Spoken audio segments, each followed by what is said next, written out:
Greetings metalheads and welcome to another edition of the Friday 13th YouTube channel. Now today you're going to be listening to an audio interview which was done by guitar god Andy LaRocque from the band King Diamond. It was an absolute pleasure doing this interview with Andy some years ago, so please enjoy, please share on Facebook, Twitter, Instagram, please comment, give thumbs up and please subscribe to the channel, YouTube channel, it's free. Thanks for watching, be safe metalheads and enjoy. Hello, Andy speaking. Hello Andy, how are you? Oh, I'm fine, how are you? I'm alright, thank you. Alright. What have you been up to?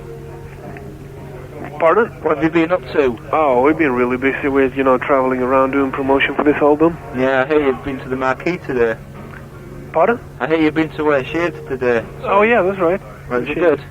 Oh yeah, it was really good. A lot of people who sat there for like 2 hours, just signing albums. Yeah, right. Yeah, that was really good. First question is, could you tell me when the band formed? Okay. King Diamond formed, let's see here, I guess it was April 85, actually. But that was still with the two guys from Merciful Fate, Timmy Hansen and Michael Denner was still in the band at that time. Yeah. Then Mickey D was in the band at that time too, from the beginning. And they had actually a guy from Sweden for like a couple of weeks, trying out as a guitarist. Yeah. But it didn't work out, so actually Mickey called me because we knew each other for a long time back in Sweden. And so he called me, and the day after I was actually down at the studio where they recorded Fatal Portrait at that time, Oh, yeah. I'd been in the studio for like a week, when I came down there, so I recorded my solos and stuff. Alright, so the band consist of when it first started? Pardon? What did the band consist of when it first started? What do you mean, like? Who was in the band when it first started, the King Diamond? What members? Oh yeah, that was what I just mentioned. Yeah, right, okay, right. So, what's King's real name? Could you tell me King's real name? Or is it confidential? You should actually ask him yourself, I don't know if I can tell you that. Actually. So when did you come into the band? On the new album or the one before? I came in the band like June 85 during the first recordings of, Fatal Portrait, and I've been in the band since that. Right. It's like a little bit more than 4 years. I recorded 4 albums with the band. Fatal Portrait, Abigail, Them, and now this last album, Conspiracy. Alright, could you tell me about the first album, Abigail? Could you tell me each about the LP itself, the songs? What do they mean? What songs and everything? Yeah, what do they mean, the songs on Abigail? Oh my god.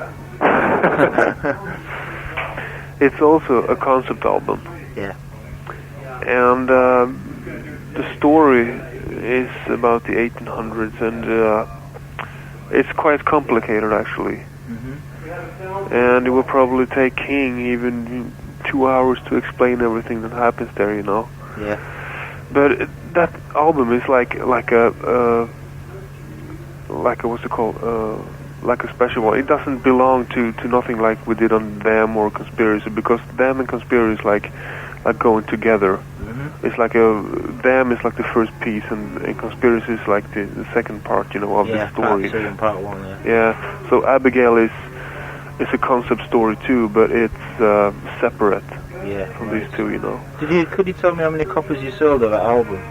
Of the Them album? Yeah, no, Abigail, sorry. Abigail, it was probably worldwide around 250,000, I guess. And Them was about the same, I would say. And what about Fatal Portrait? That I have no idea at all. No idea. No, probably about maybe 150, close to 200,000, I guess. About the designs on the LP, did you have any different ones before actually doing like Abigail and... What do you mean, if like... Right, when you did Them and Abigail, the artwork, did you have any other ideas before you actually picked that one? You mean I don't really understand the question. If we... Right, you did artwork for Abigail, you painted the cover and things. Well, before that, did you have any other covers you was thinking about doing? You mean if we had any ideas about the covers? Yeah, before you actually picked the right one. No, that was actually you know, when we do the covers, it's like we have a basic idea, you know, about how we want the cover to look like.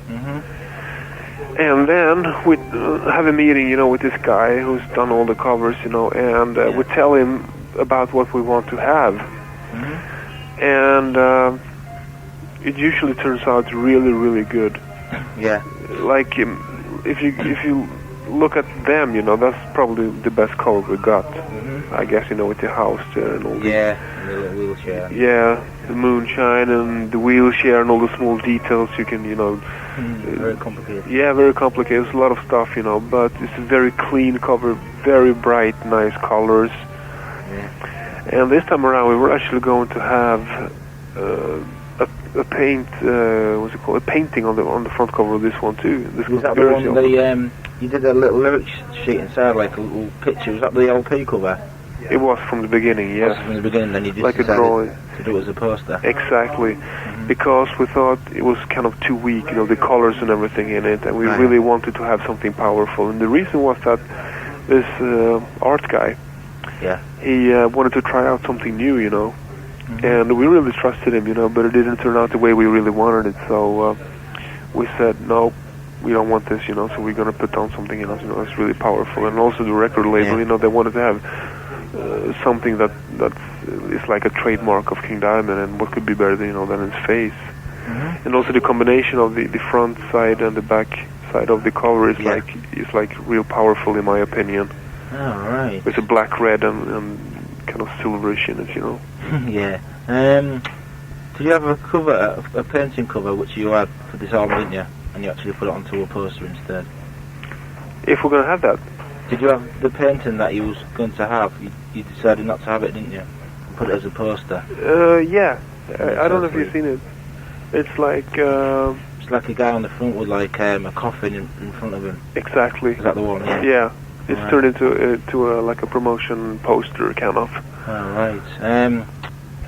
What made you choose the cover that you've done now? The one that we got now? Yeah, the cover from your own. What made King want to be on the front instead of painting? Yeah, that was actually because we wanted to have something that was more powerful, you know, than the one with the drawing on, you know. Yeah. And we thought the colors, you know, and the combination with King's face and also the backside of the cover was real powerful. Yeah. And strong, you know, so we actually said, okay, this is it, you know, because we didn't have that much time either, you know, to like sit down and like redo the whole stuff, you know. So that's actually the reason why we chose this one. Ah, right. Do you think you'll be doing a video for this album? We already did, actually. You did? And it's on a song called Sleepless Nights. Oh, we recorded it. Yeah. We recorded it in Los Angeles like a month ago with a new drummer called Snowy Shaw. What happened to Mickey D? He left, or? Yeah, that's right. He left the band. He wanted to look for something else, you know, because after the tour, the last US tour we did, last autumn actually, we came back from the tour and we couldn't offer him the money he wanted to have to stay in Los Angeles. So he decided to go his own way and look for a band, you know. So that's where King Diamond Band's based, in Los Angeles? Pardon? Is the band based in Los Angeles? Yeah, we're based in Los Angeles, yeah, that's right. We actually moved over there like last summer, and the decision was that we really thought we could, you know, meet some real good important people, like record company people. Contacts and things. Yeah, real good contacts, you know, and we really made some great contacts, you know, with like illusionists, stage designers, instrument companies like BC Rich, you know, we really have a good deal with BC Rich, and like amps like Gallien Kruger, Metaltronics, you know, all kinds of stuff, strings, sticks, guitars, everything, you know. And also like musicians, other musicians, and really feel the climate of Los Angeles, you know. And we also recorded the album in LA, of course, in a studio called Rambo Studios, where there's been lots of bands, you know, before, like Guns N' Roses, Motley Crue, Kiss, Dokken, so on, you know. Yeah. And that was really an experience to record it there, you know, to feel the whole atmosphere of American studios. And we also had this guy called Chris Tangarides. Yeah, I've never heard of him. You heard of him? No. He's an English guy. He produced Thin Lizzy, Gary Moore. Oh, Thin Lizzy, yeah. Yeah, like lots of stuff actually. And he helped us out with the mixing, you know, for the whole stuff. Oh, yeah. So he helped us to get a good guitar sound and so on. You know. What's the video about? What's actually in the video? The video is all black and white, except for the very last seconds. It's in colour. Yeah, it's in color. You know, you see King's face at the end of this whole video, you know. And the whole stuff is like a lot of footages, you know, from old like clips from horror movies, old horror movies that you probably never seen, like famous ones, you know. Yeah. And we're standing on like a graveyard, you know, and playing, and also like in a dungeon and playing, and all this is combined with old footage from old horror movies. You know, it looks really, really good. Yeah. So, do you think this video got any like horror bits and like gory bits, or is it? I wouldn't say real gory bits, you know, but it's like it's got a lot of horror in it. Yeah, definitely. Yeah, because a lot of people, you know, like the British people might like ban it because if it's got a lot of horror stuff in it, they don't like. Yeah, I know what you mean, but this one is like, it's like old stuff, you know. Yeah. And it's considered like more harmful, like less harmful. You know what I mean? It's like more acceptable, I guess, you know, since it's old and also black and white and that stuff, you know. So I think people really will accept this one. It's not that, you know. Oh, do you mean like Christopher Lee films like Dracula and things like that? Exactly, like that, right. You know. People really accept that, you know. If it was something new, gore with a lot of blood and stuff, you know, it's like harder for people to accept, you know, definitely. Right. So Andy, could you tell me how many videos you've done? We've done 3 with King Diamond. The first video we did was like a video called Welcome Home from Abigail album. Yeah, what was that one about? That was 87. What was it about? There's a lot of stuff going on in this, actually. What can I say? It was really like, we couldn't really put in the things that we really wanted, you know, to be related to the story in that video. Because people thought it would be real, you know, hard to get it like broadcasted, since we wanted to use like the stuff we did in the story. So it's like a lot of things that really hasn't anything to do with the story in that video. And also we recorded a video called Welcome Home from the last album, Them. Yeah. And that one is real cool. It's like recorded in an old mansion outside London, and there's a lot of things happening, and it's very closely related to the story, you know. Yeah. Like grandma and all kinds of stuff in it, you know, the wheelchairs. I don't know if you've seen it.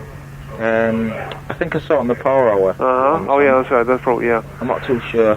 So there's a lot of stuff going on in that, you know, and Right. but this one is definitely the best we did so far, the new video here, you know, even though it's black and white. I was kind of, wow, black and white, you know, when I first heard about it, but it turned out really, really good.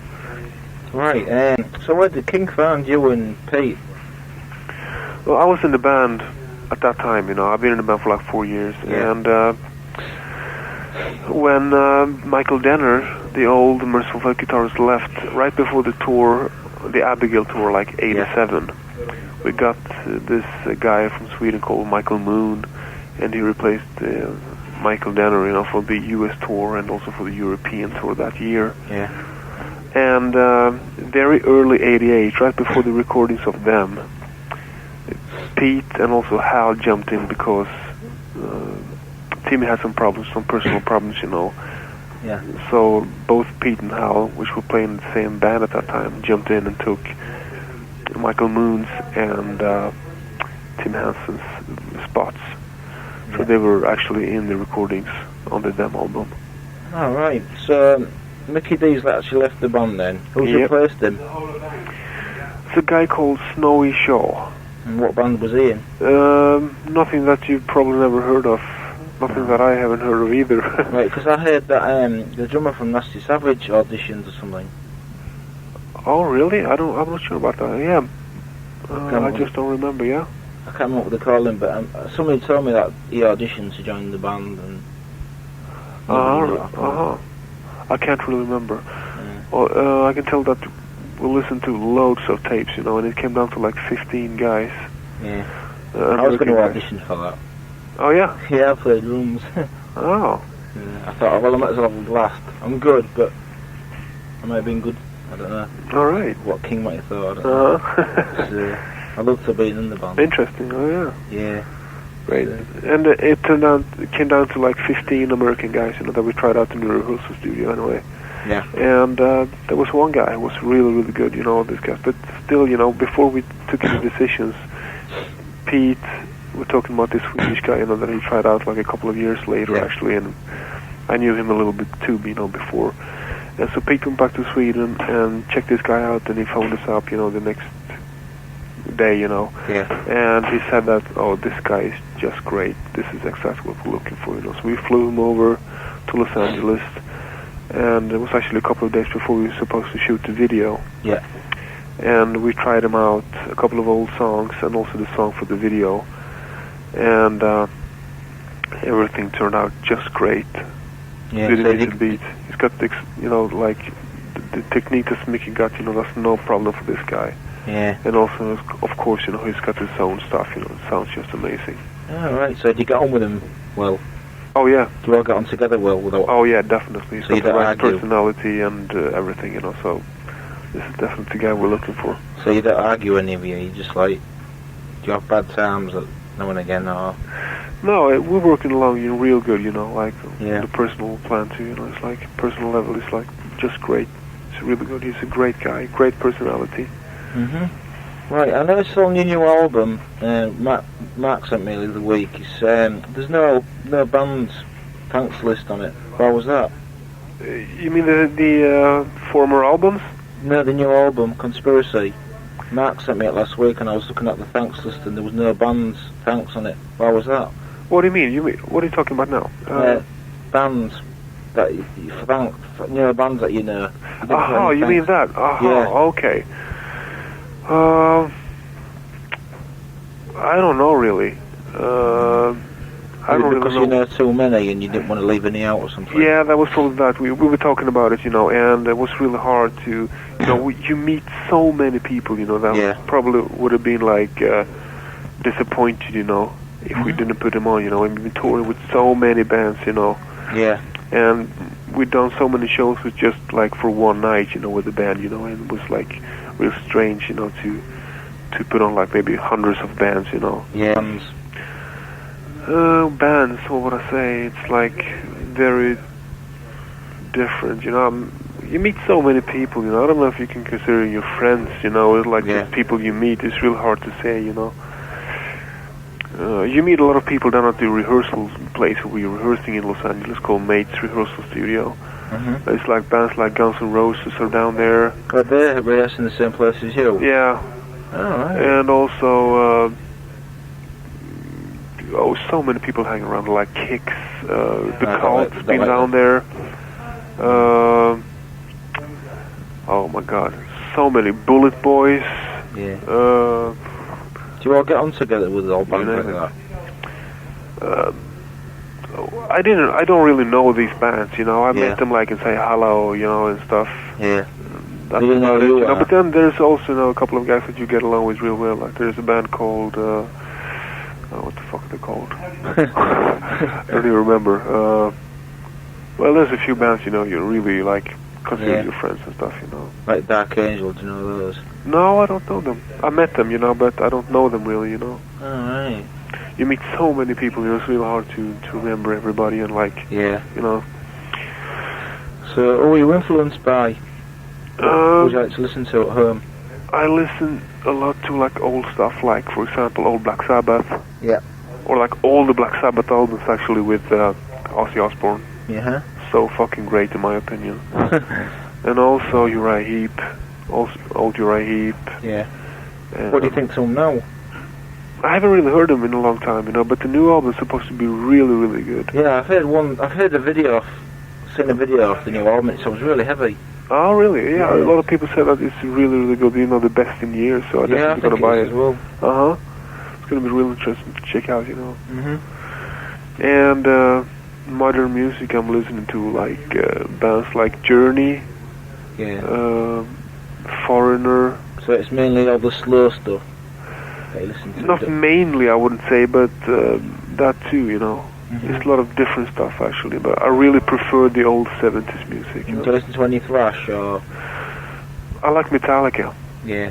Definitely. Everybody likes Metallica, Well, yeah, they're really good. Yeah. because they got, you know, real cool style, you know.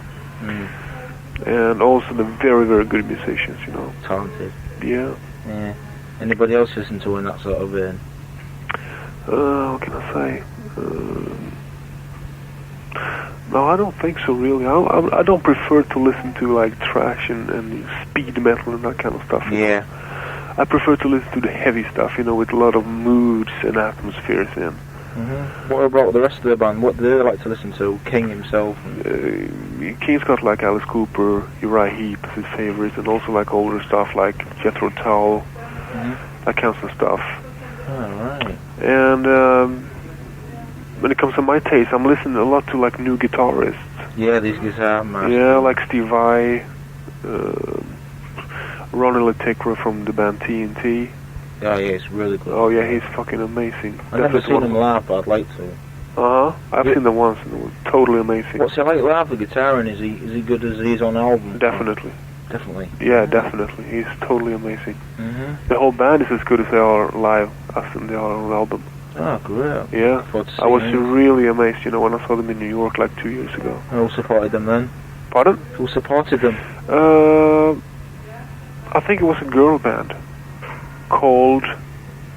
Were they from New York? Yeah. Mean Street? Yeah, that's the one. Yeah, I like them. Good band. Yeah. What they like live, are they? Pretty good. I don't really remember it because I just watched, you know, a couple of songs. Yeah, I know. I can't really say anything about it, you know, but what I remember was pretty good, yeah. Yeah, well, they haven't got a record deal at the moment, Mean Street. They haven't got? No, they used to be on Music for Nations, but they got dropped. Oh, really? So they're looking for a new deal. So I'm hoping they get picked up soon. On a British release. Oh, yeah. Didn't know. How would you describe your music? I would describe it as... Would you say it's power, speed, thrash? Kind of horror metal. Horror? That's a new one. Yeah. With a lot of moods and mood changes, a lot of atmospheres in it, a lot of color. And also it's definitely more heavy than it is like a speed or thrash. I'd class you as a power metal speed sort of style. I don't know if you'd agree with me. Not speed. Not speed. Well, it happens once in a while. Bit of power in there. Yeah. Yeah. Definitely. Power horror metal, I would say. Right. That's a new one then. Yeah. Right. Now into gigs. Could you tell me where your first gig was and who with? My first gig with King Diamond? Yep. That was in Eindhoven in Holland. April... No, actually, was before that. The first show I did was right before Christmas, 85. Yeah. In Copenhagen, Denmark, in a place called the Saga Theater. That was a Christmas show, even before we released the Fatal Portrait album. So that's the first one, was it? Yeah, the first one, yeah. The second show was in Eindhoven, Holland, in April. And it was like a festival called the Archuk Festival. Oh, yeah, the Archuk. Yeah. And then the second show we did was the day after in Ghent, Belgium, also the Archuk Festival. And then after that we went out on the first US tour that summer, 86. And it lasted for about 27 shows. I guess we did like a headline tour. Who was on that bill with you then? Megadeth. Anybody supporting else? us.